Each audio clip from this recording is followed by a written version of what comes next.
everyone. Welcome back to a new episode of The Dowagers. Guess who joined me today? Sharon Smith. I tried to change that up a little bit. See what I did there? Yeah.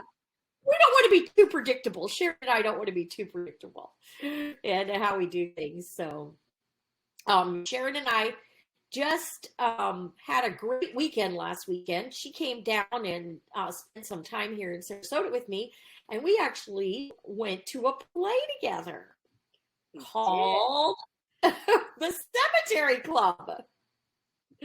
Oh boy, isn't that just frightening?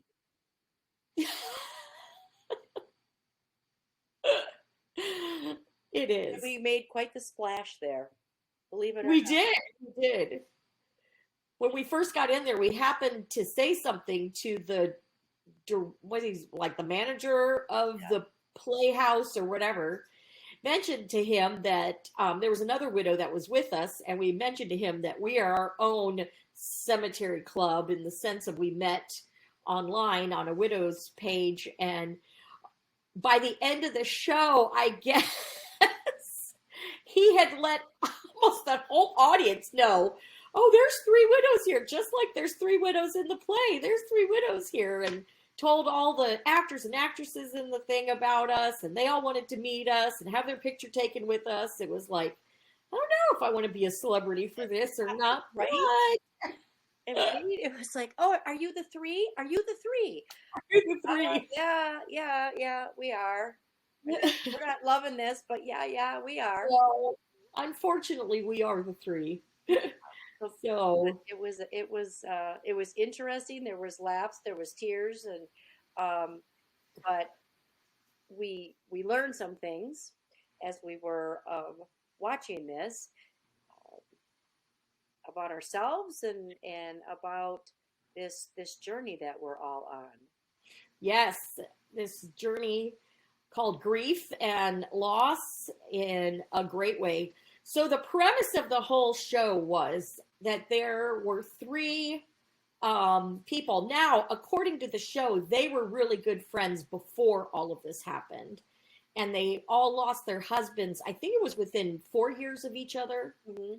And through that whole process, they ended up forming a group called the Cemetery Club because they would meet at the cemetery of their husbands. And this was supposed to be Jewish widows that were all meeting together.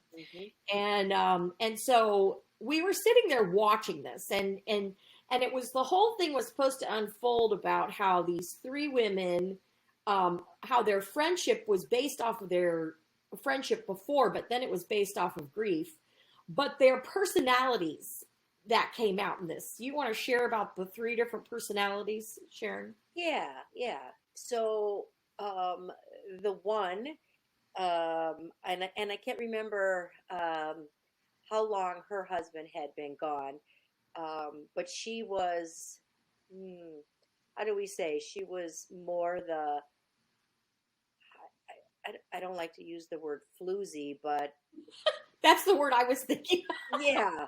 So she just that's how she was getting through her grief was just, just the party girl and dating and, just like I'm good.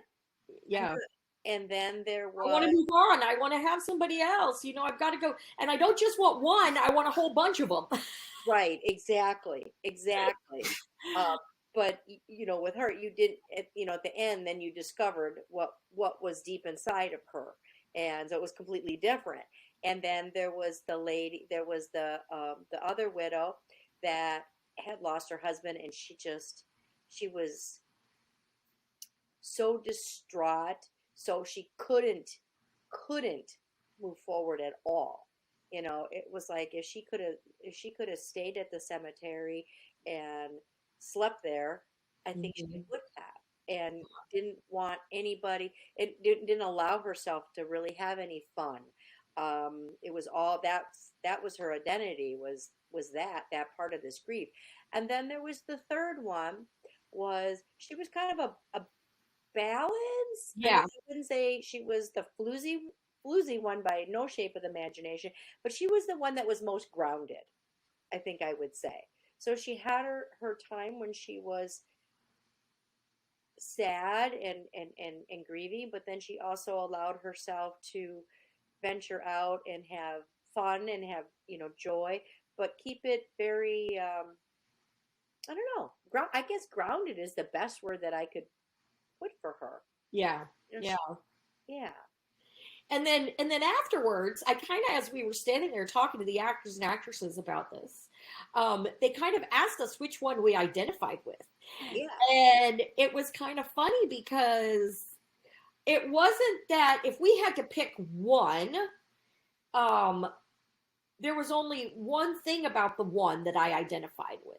But there were things in the other one that I identified with. There was like a little bit of each one. Now the floozy, the one that was, I didn't identify with her in any way, shape, or form, except for at the very, very end when she talked about the deep grief that she finally was allowing herself to feel because I had felt that pain. But we were then talking afterwards about how we can have different personalities when we're dealing with grief, but when we're dealing with those personalities, it's truly who we are as a person that needs to be our identity. And that's one thing that we wanted to talk about today within the realm of um, these three women that we watched this play with, along with us, who have been given these huge blows of loss, but yet where is our true identity found? And that's what Sharon and I were talking about afterwards. We had such a nice talk on the way home about, when we can stuff our grief, or we can put it out there and just live in that, or we can stuff it and try to fill it with other things, or we can truly ask the Lord to help us find who we are. Mm-hmm. And so when it came to identifying with specifically one, I don't think any of us could ever say that we identified with one fully. No, I don't think so either. And I think I know you and I are both kind of on the same page with this. With you know, first of all, this happened to us, and well, it happened to our husbands, but then that Yeah. put us that happened. This happened to Yeah. us because of what happened to them. But Yeah. it it brings you into a world that you don't know, Yes. and I think that's the part that is so hard to navigate. I mean, we're both coming up on 2 years of our husbands. In the first year, you're in a fog, and you just you don't even know how you got through it. And now the second year, it's reality, and God knows what the third year how that will play out. But let's not go there. But the it's unfamiliar territory. Right. You have you want to be the person you were, but you're not that person anymore. Right. Yet I'm still Sharon. I still have my same personality that I've had my whole life. You're still Cynthia, Yes. um, Yes. right? We're just wounded right now, and then we have to now. Once we have a grip on this as much as you can, now we have to move forward. So now we have to be something that we have to be almost somebody new, but not right. So we're not the same person we were as far as with our husbands Right. because it's a different life now. So now you're widowed and you don't quite know what to do with it. I mean, Yeah. I think that's where I come in. I might be really good and I might be really bad. Hmm. Having just a terrific time, but then I can find joy um too. It's so crazy, Hmm. and I just think it's just so hard to find that balance. But you do have to find it, and we have to be grounded, and we have to know does our where does our strength come from? Hmm. And Yeah. and you and I are very faithful women, and I mean, boy, oh boy, God hears a lot from me, and I know He does from you as well. And so yeah, Yeah. it's such Yeah. a balance. It's such a balance. And when I was looking at this, I was doing some studying this last week because when you and I started talking about identity, and I think that that's something that is such an appropriate thing for somebody who's dealt with such grief like we have. Because for so long we have identified as we've identified ourselves as being married to you, to Jeff, me, to Eric, and so our that was a part of our identity. But yet in God, in the scheme of how He has created us, we are still individuals too. And and that's the way He created us. He created us as individuals, and then we find another individual that we join ourselves with, and we become one with that person. And when you were married for as long as you and Jeff were, and as long as Eric and I were, when that oneness is gone from you, there's such a pain and such a loss that you feel like part of yourself is gone, which it is because you were one. But yet we are still individuals who are here that have a call on our lives, or that God still wants to use us Correct. for a purpose. And I think too often we can get in that place like that one widow did, where she was so stuck in her grief, she became angry and bitter and ugly towards anybody who didn't do what she thought needed to be done with her grief. And then the other one who just flew herself out there and could have cared less for the value she carried, right, for who she was, the valuable woman that she was. And then that middle woman who was more grounded and maybe even had a more better grasp of that she was still an individual, but yet, she knew who she was even when she was married, she was still. And we were talking about that we knew we were strong women, but we didn't realize how strong we were till this happened to us. Because then we begin to realize where our true identity has been found. And that's that strength that you were talking about. Where does our strength come from? It comes from Christ and our identity in Him. I want to read James 1:18 through 25. And it says, of His own will, He brought us forth by the word of truth, that we might be a kind of first fruits of His creatures. And then it goes on to talk about that we're supposed to be doers of the word and not hearers only. We're supposed to actually do the word. And that's not for salvation. That has nothing to do with salvation. That's just shining Christ's light. That's just being the light of Christ. And not hearers only, for if anyone is a hearer and not a doer, he's like a man who observes himself in the mirror. He goes away and immediately forgets what kind of a man he was. And that verse got me so much when it comes to identity. Mm-hmm. Because it's like us. We've looked in the mirror of marriage for so long, mm-hmm, that when we go through grief, or that part is no longer standing next to us while looking in that mirror, we can walk away and completely lose ourselves. Or we can choose to look at the Lord, who is our creator. We are the first fruits of His creation. We're still here. Our husbands are not. Right. But because we're still here, we still have obviously something to do here on this earth. Yep.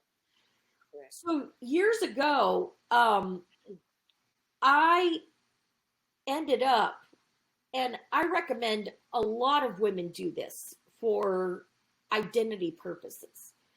These verses so stuck out to me. Oh, it's thunder. Uh-oh. These verses so stuck out to me that I went, okay, well, what does being a hearer and a doer, how can I not forget what I look like in Christ?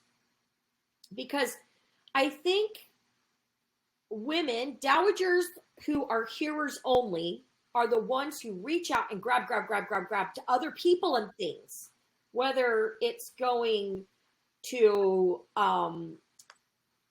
look to other people for answers. There's a big thread right now on our widows page about mediums and psychics and Ouija boards and all that kind of stuff. Those are things that I believe hearers go after because they've heard the word, but they've forgotten who they are. They might go after men, other men to fulfill. They want somebody else standing next to them for that identity purpose. Or they just might get lost in their anger and their bitterness and their ugliness. So when I read those verses, the Lord really quickened me. I don't know if you've ever seen this picture or not. I did. I saw it at your house.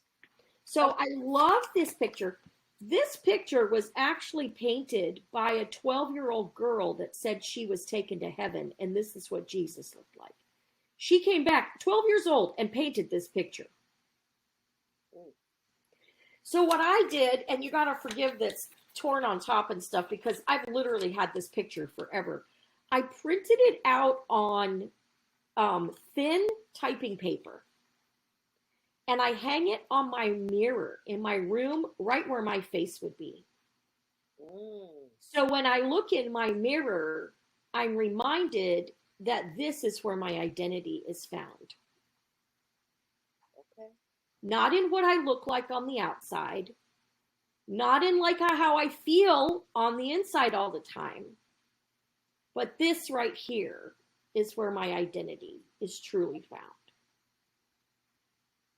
And this has helped me more than anything because I look and go, okay, this is what Christ wants me to see when I look in a mirror, is to see him reflected in that mirror. Right. And that's why this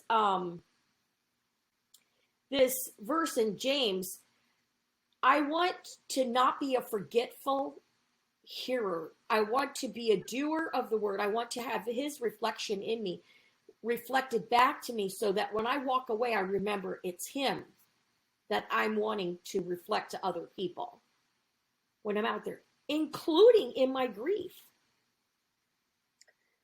Yeah. Because I mean, the thing that when I'm praying, I always ask God to use me as, as his vessel. Let people look at me and see the light, see your light. See Yes. Because, and even in, this horrible thing they call grief, that you don't ever just, I don't think you ever grow out of it. You just learn to adapt. And right. You grow as a person if you allow yourself to. Yes. Allow yourself. It's, your identity wasn't, my identity wasn't Sharon and Jeff. Yes, we were Sharon and Jeff. You were Eric and Cynthia. Yes. But it like, okay, now you have nothing to offer. No, not at all. So, that was a great duo, right? A great duo. And it's still, one day it will be again, but right now it's just, we're here. But we keep the memories alive too. I mean, absolutely. Oh my word. The things Eric taught me, the things I bring that up all the time. That is still a portion of my identity because that's who he helped to make me. Correct. But Christ fully is in me. Therefore, I can honor Eric through my identity in Christ. Yes. Absolutely. And I think when our spouses died, I think too often as women, we need to ask Jesus what our new identity looks like in Christ and not allow grief to become the identity. It's just part of the journey. Yeah. Does that make sense? It does. Ephesians 2:10 says, "For we are his workmanship, created in Christ Jesus for good works, which God prepared beforehand that we should walk in them." And that tells me I'm still here. Yep. Yep. Obviously, he still has created things beforehand that I need to walk in. Right. Right. Absolutely. If I'm in a fetal position, Mm-hmm. I'm not walking in what he has for me. Right. If I'm going out and trying to catch every guy that's out there, I'm not walking in what he has for me. Right. And you have to just let it. Just let it. Yeah. Let it come out. Let it be. And that doesn't mean that, oh, okay, we're all okay now. We figured it out. No, not No. in any way, shape, or form. No. Every day is a new day. But we keep going forward. We keep growing in our spirit, man, right? And we can't let it defeat us. We can't let it Yes. pull us down. You still be who you're supposed to be. Kind of like this vision just came to me, like a little plant, coming out of the ground. It was a little green, and then poof, all of a sudden it's this beautiful sunflower. It's like that's it. We're still developing. We're not done. We're not Yeah. done. And we have so much to give the world and grow and show people, you know, I guess maybe it's our job now to let his light shine, his love light shine through us to other people and help others and grow and let them see it. You know what's so funny? Oh my word. What you just said just really got me. Oh my goodness. Um you just said about the sunflower.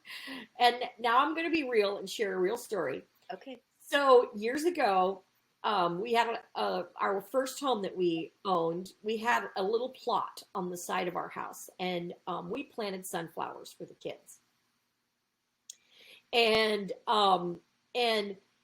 I was having a really bad attitude one day, and Eric took me outside. And he said, "I want to show you, whenever you have a bad attitude and you're speaking negative and bad things and just always having that bad attitude," he goes, "this is what you do." And he walked over and he plucked one of those sunflowers up out of the earth. Oh. And he said, "You're pulling out everything, the hard work that we've put into the ground." Oh.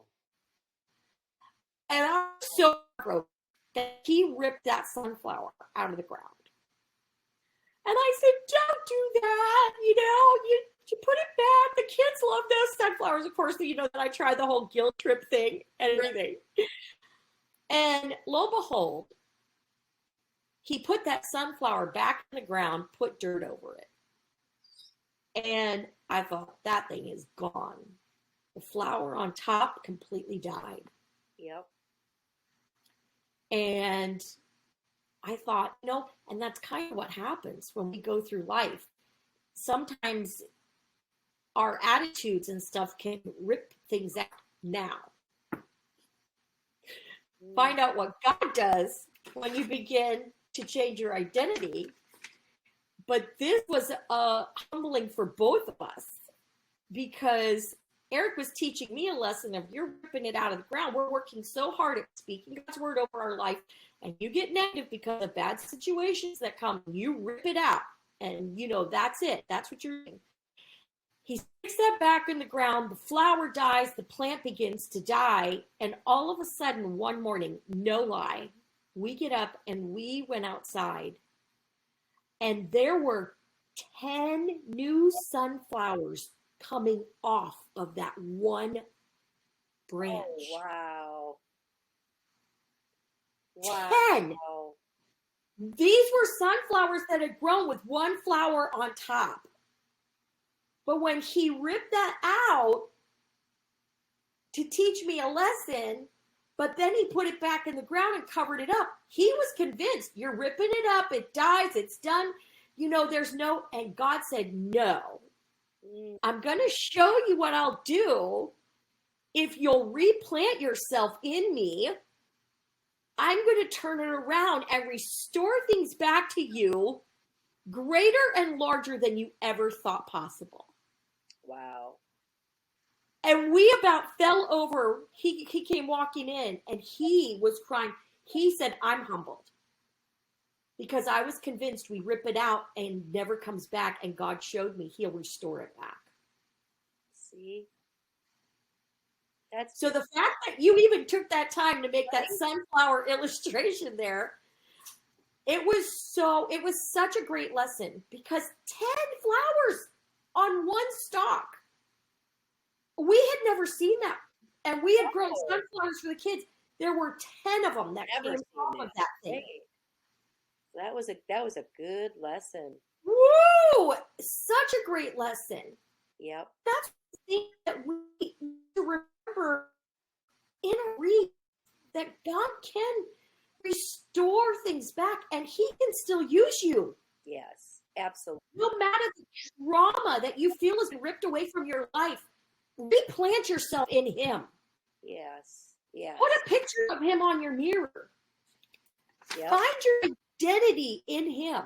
I want to read Hebrews 12, 1 through 2 real quick, because this goes back to our spouses. Therefore, also, since we are surrounded by so great a cloud of witnesses, let us lay aside every weight and the sin which so easily ensnares us, and let us run with endurance the race that is set before us, looking unto Jesus, the author and finisher of our faith, who for the joy that was set before him endured the cross, despising shame, as down the right hand of the throne of God. Our husbands might not be here on this earth, but we are still surrounded by that great cloud of witnesses. Yes. Yes. They are still there. And we need to look unto Jesus, our author and finisher, and realize the joy that was set before him was done for us. That's the least we can do for him, is look unto him to be the author and finisher of our race. Even though our husbands finished their race, we still have a race. Yep. And he has to be the author and finisher of it. We can't do that on our own. No. We have to let him grow back our sunflowers. Yeah. Yes. Yes. I it just made me, as you were reading this or reading that, it made me think of a new song that just came out. Katie Nicole. I love her. Hold On. The name of it is Hold On. It says, smoke clouds all around. And you were talking about smoke clouds. Couldn't see your face. Darkness consumed me. Stuck in the bitterness. But I know there's a light that's waiting up ahead. So I'll stay in the light and look for the one who said, hold on just a little bit longer. I know it's going to be okay. These days are going to make you stronger. You'll find purpose in the pain. Hold on just a little bit longer. Deep down, there's a well of faith. Let hope arise as you're lifting up my name. And just hold on.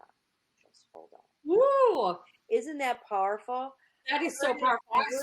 I heard her do that in concert. Oh, that's it. That sums it up right there. That sums up the whole thing right there. Right? Just have to hold on. We cannot let go. No. We should find our identity in him because we're still here running the race. Yep. That is the perfect ending to this podcast right there. It just, and it just came. You said clouds, and I'm like, oh my goodness.